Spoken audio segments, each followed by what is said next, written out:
Okay, this is Desi A McNair Briellards, and I'm just going to show you something that what's the name saw on my on my scalp. Look at that.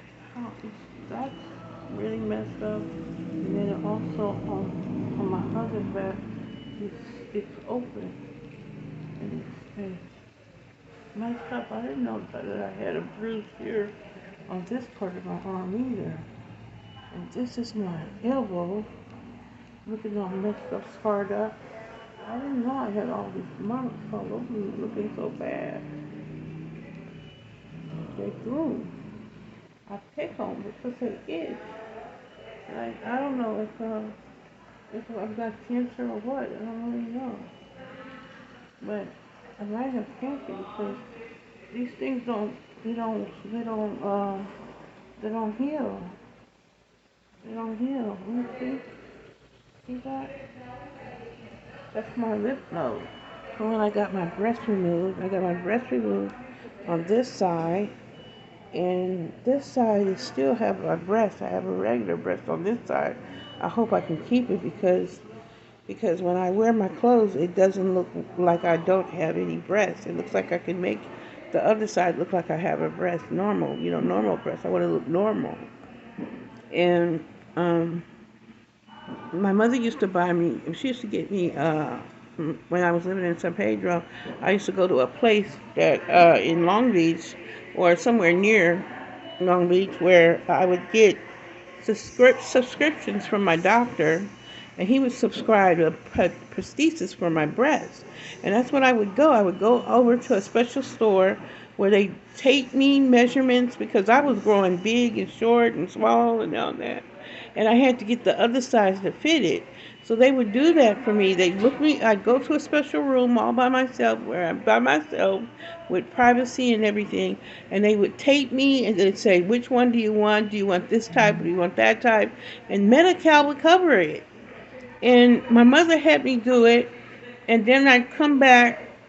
This was before I moved out of Inglewood. I'd have it done too in that area, and they let me get expensive ones that worked really good. Nobody suspected I had lost a breast.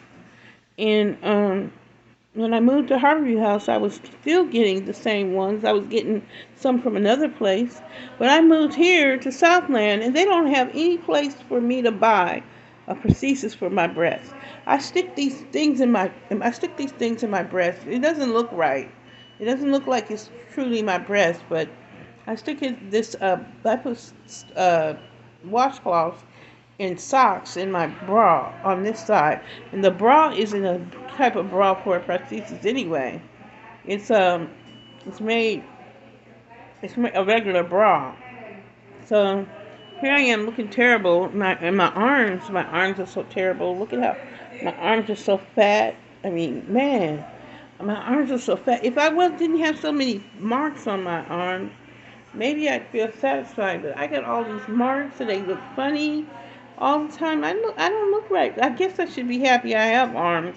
I am happy I have arms and legs and feet and all that, especially when my feet might get cut off. You see these feet? How swollen they are? They're giving me this.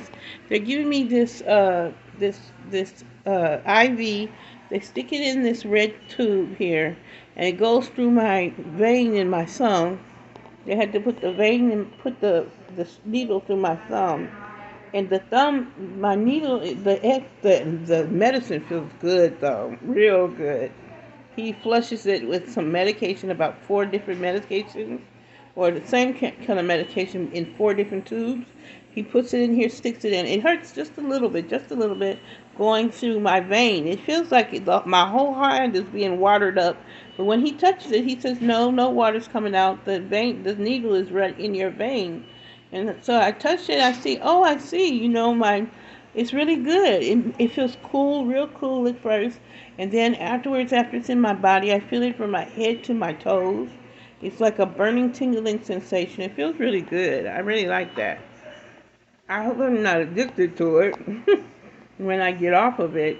But I probably won't be addicted to it because I've been on it before. When they did it to me before, they put it in my arm. and I had the same thing, and then they took me off and put me on pills, on Lasix pills. So now they're saying that they need to try something different because my foot, does not, it won't go down. My feet won't go down. And keep the things I eat, I guess. The nutrition tells me it's the things I eat, eating the salt and stuff like that. That's what the doctor told me too. He told me I shouldn't eat too much salt because when I eat too much salt, my legs are gonna tell me that my kidneys are in trouble.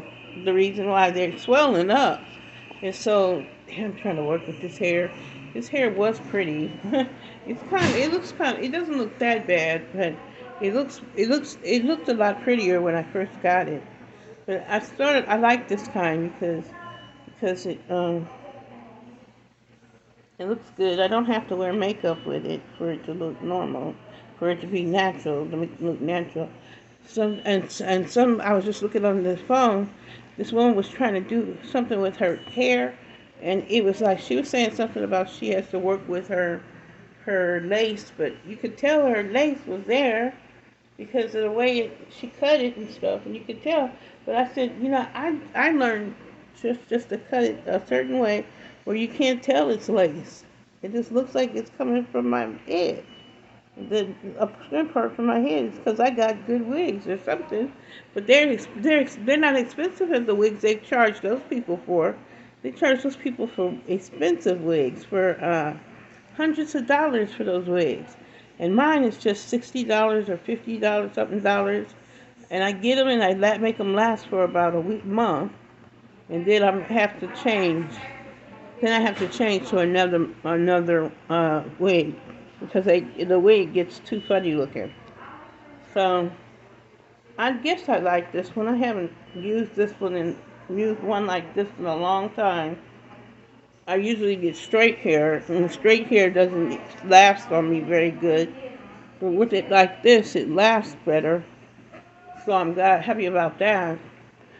And I was just listening to the assembly, Jehovah's Witness Convention, Pursuing Peace Convention, or something like that. It's called talking about the peace. I'm going to talk to my friend on Messenger. He's a Jehovah's Witness, and he asked me on the phone. He said, "Did you enjoy the assembly?" And I wouldn't say anything because I hadn't seen the second part.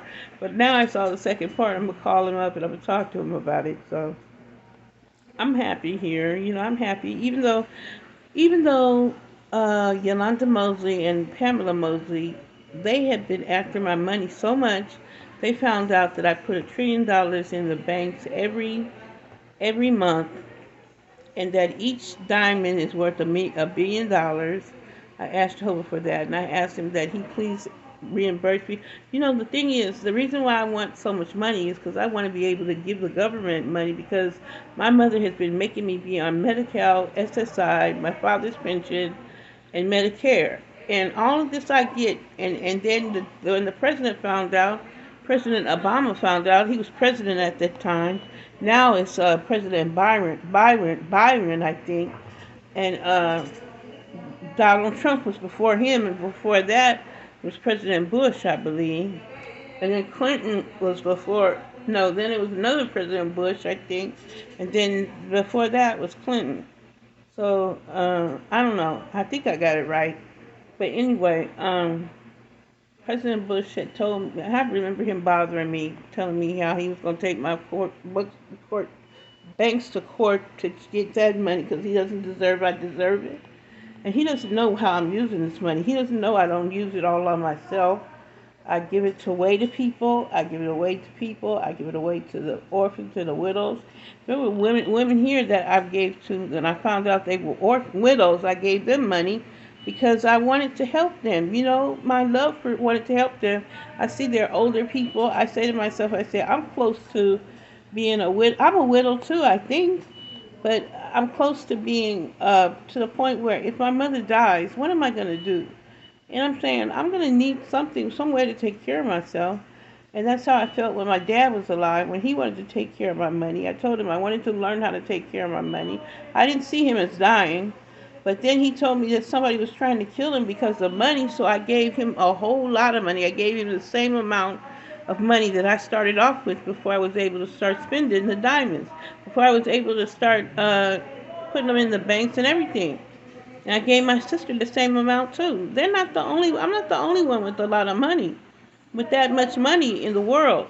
And it's like I've given people that much. And Yolanda Mosley and Pamela Mosley know good and well that I have the power through Jehovah when I ask him through his name to give me these things, because I don't do it for myself. I do it for other people too. I also take care of myself, which Jehovah wants me to do that. But I take care of other people, because when I do that, I'm not serving God in vain. When you serve God in vain, he does not appreciate it. He does not appreciate it when you serve him in vain. He wants you to think about another person. If you think about another person, you can become strong. You can become like I became. I was able to give birth to babies and give ecstasy to my husband when I gave birth.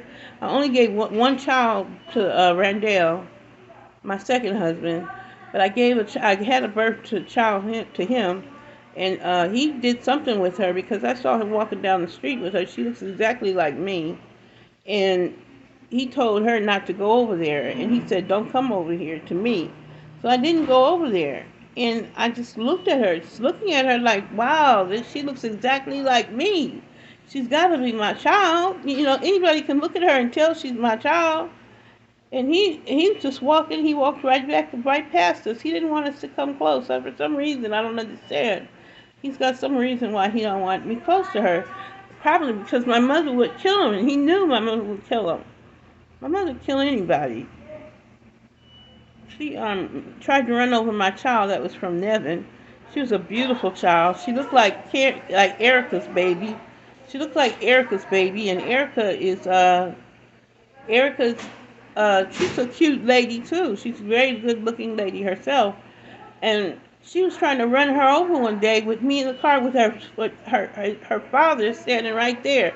Nevin was standing right there. And she had grown up with Nevin and me and knew that Nevin probably would want his child, because he took his child away from me when I was in the hospital with being a roommate with Madonna.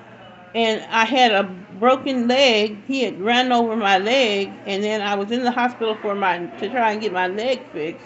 And I found out I was pregnant, and they said, "Push, Desiree, because we found out you're pregnant." I said, "What?" I woke up in the middle of them fixing my leg and saw the saw and the stuff that they would put on my leg. I said, I went into convulsions because I was in shock. I was into convulsions because they were putting this saw on my leg. I was seeing the way my leg was bloody and all open and everything. I said, "Oh dear God," and went into convulsions. And they said, "Desiree, we thought we lost you." They said, "Wake up." They said, "You gotta push." And I started to push. And then after they had the cast on my leg and everything, and I was in a room with Madonna and TLC from Chile from TLC and some kids. It was the 4 beds to the room, or 3 beds to the room, something like that. And I was in the room, and Madonna was strung up because she had broke her hip or something, or she broke her hip, I believe. She really did, on a motorcycle or something like that. This was so many years ago.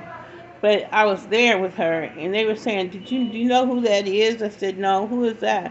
And they said, "That's Madonna." I said, "Who's Madonna?" And they said, you're gonna know Madonna. She's popular. And you should know her. She lives on your block, and all that kind of stuff. And they didn't say that in her face, but they were saying it later on, I think. And she was saying, "I'm Madonna." And then she was saying she needed some more drugs, and they were telling her don't give her any more, because they were saying, "No, we can't give you any more because the doctor said that's all you have to have at this time." And she was really mad. She was cursing all over the place, and she was saying she was in pain. She was really having a hard time. I felt sorry for her. I tried to calm her down. I tried to quote in Revelation 21:3 and 4 for her. So I tell her that one day there's going to be no more pain and no more stuff. And she didn't want to hear it. She didn't want to hear it right there, I don't think, because she told me, she said, "I'm in pain, and you're telling me about..." She says, "I don't want to hear about that," and all that kind of stuff, I think. She said, "Give me some drugs," something like that. I forgot what happened, but she was talking to me. And anyway, then they came, they brought the baby, put the baby on my stomach, and the baby started to slide off my stomach because the way my leg was heavy, and it was starting to fall over the side of the bed, and the baby was about to fall, and somebody came, one of them, either Nevin or Erica, came and caught her. It was a girl. I forgot I don't know what they called her, but I don't even know what she looks like now, but I knew what she looked like when she was walking, and she was around 2 years old. She had some beautiful eyes like Erica.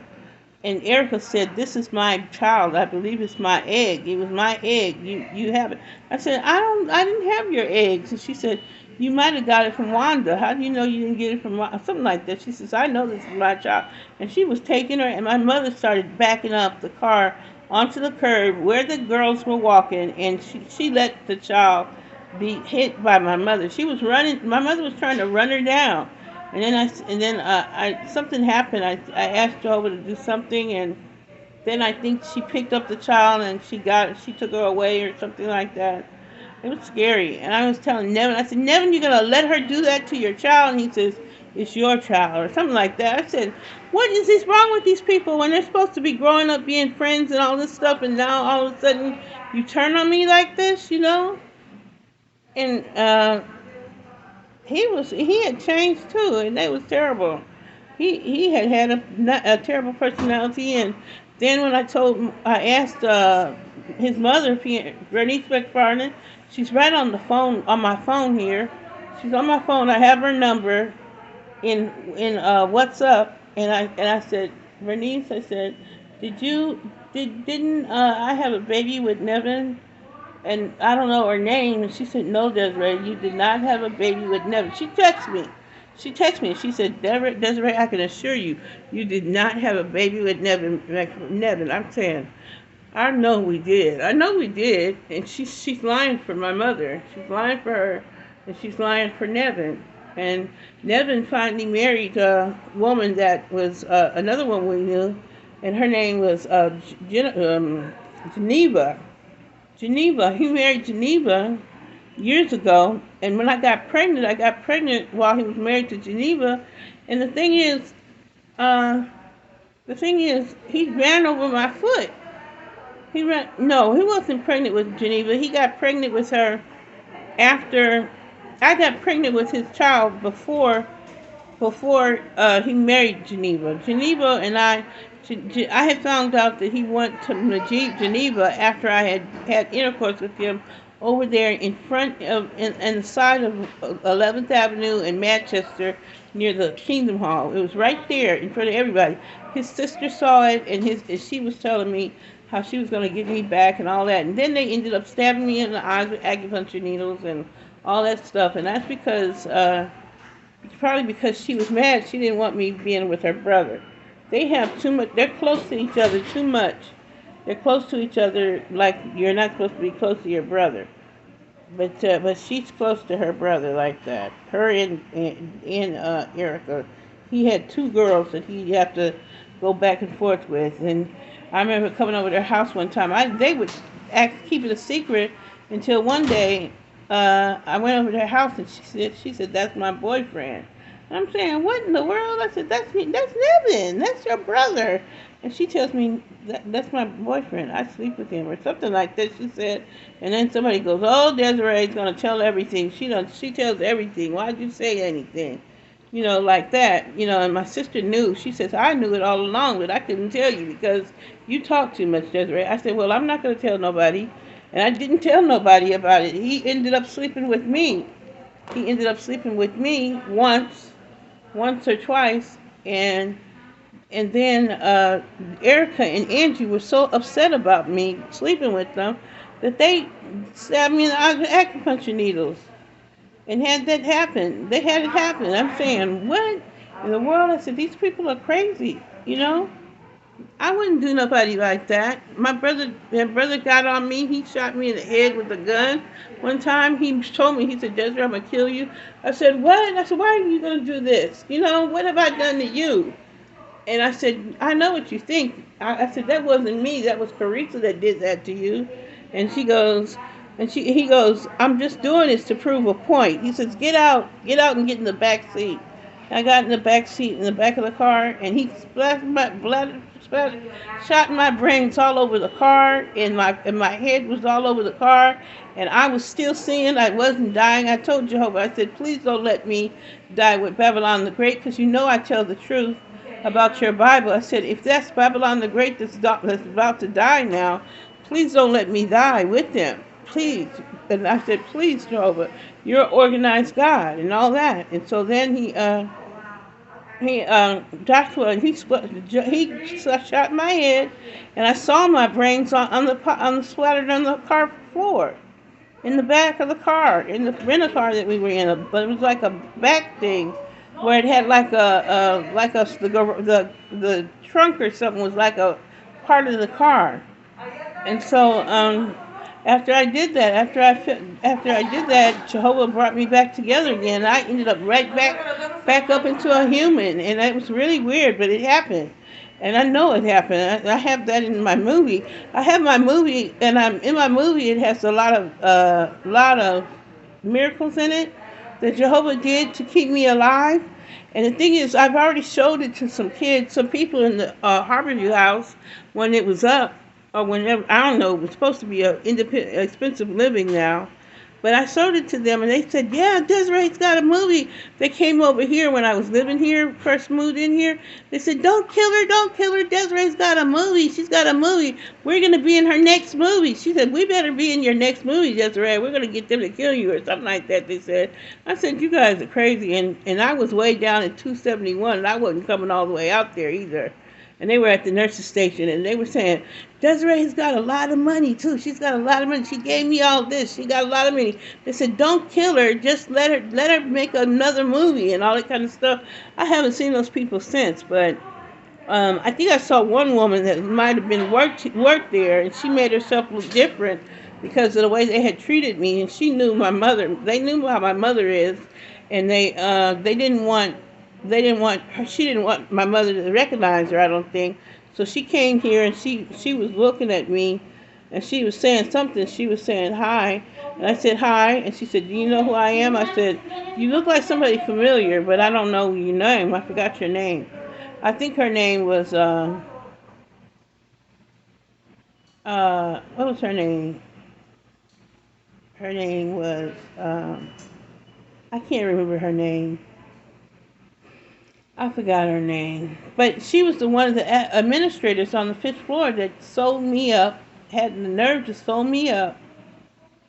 And she has done other things too she had no business doing. But she changed her looks, and she was looking different when she came here to visit me. And I think she said something about, don't you want to go back to Harborview House? I said, no, I don't. She said, you might get a boyfriend. I said, no, I don't want to go back to Harborview House. And she was saying, okay, or something like that. Or something like, she said something about, Desiree, you're going to say something I didn't say, or something like that. I don't know. I forgot what she said. But she was acting like you could get a boyfriend. I'm saying, no, I don't want a boyfriend, you know. I don't want one. I don't want one right now either. I can't have a boyfriend right now. The way I am, I've been asking Jehovah to make the whole world feel me, feel how I am, and have ecstasy when I do certain things. And I made it where Yolanda Mosley could not feel it, because she kept trying to do things that were contrary to my religion, make me do things that were contrary to my religion, and she was hurting me. She hurt me a few times, and she was trying to get my money. She was trying to say that God owns everything, and she was trying to ask God to take my money away from me. Jehovah can't stand thieves. He can't stand for you to steal from another person. That's not love. And so he's not going to appreciate that. And she would have been worshiping Satan. She was worshiping Satan. And then when it comes time that she's thinking about how she could get some of my money away from me, she was going to try and kiss up to God. That was crazy. She thinks God's her fool. He's not her fool. He's just trying to teach her. If she don't learn quick, she's going to end up dead. She's going to end up dead if she don't learn quick. Well, anyway, I thought she might have gone into a coma, I remember when I had gone into comas, many comas when I was in Harborview House, they kept waking me up, and I would wake up. I'd say, "How long has it been?" They said, "Not too long, just about 15, 30 minutes or something like that," they'd say, or 5 minutes. I said, "Thank God it wasn't a long time." And then I said, "I don't even know how long I'm going to be in those things sometimes." And I didn't know who was doing it to me, who was giving it to me. I don't know if it's just my health or what, but all I saw was white. And I couldn't hear, feel, see, or touch. I didn't know where I was. I couldn't tell if I was sitting, standing, laying, or whatever. I didn't feel my soul. I couldn't see anything. I couldn't even see a shadow. All I saw was bright white. And I didn't know I didn't even know if my eyes were open or closed or whatever. And then I wake up and they say, "Desiree, wake up, wake up." They said, "We almost thought we lost you. We almost thought we lost you." And I said, "What, like in a coma or something?" They said, "Something, a coma, or like you might have had a stroke." Or my mother would say it might have been many strokes. I said, "No, I don't think it was a stroke. It was so weird. It's probably something that God put me in." I was trying to tell them that, and and uh, and she was saying she didn't think so. She think it was probably many strokes. That's what she was trying to tell them. And when they said they didn't understand what it was, and the doctor didn't even know what it was, and so it's like I figured it must have been something from God. But then now that it happened to her, after the way she's been talking and the way she's been worshiping Satan, I said, I wonder did God give up on her, or if he's really that patient, he's going to be patient enough to give her another chance. I prayed for her to have another chance. She's alive today probably because of my prayer, because Jehovah will destroy you if he feels like you're doing something that's hurting his people, and he doesn't want to lose me. He doesn't want me to be he doesn't want me to be stumbled. So if he my friend Angela, not Angela, I knew an Angela and an Angie.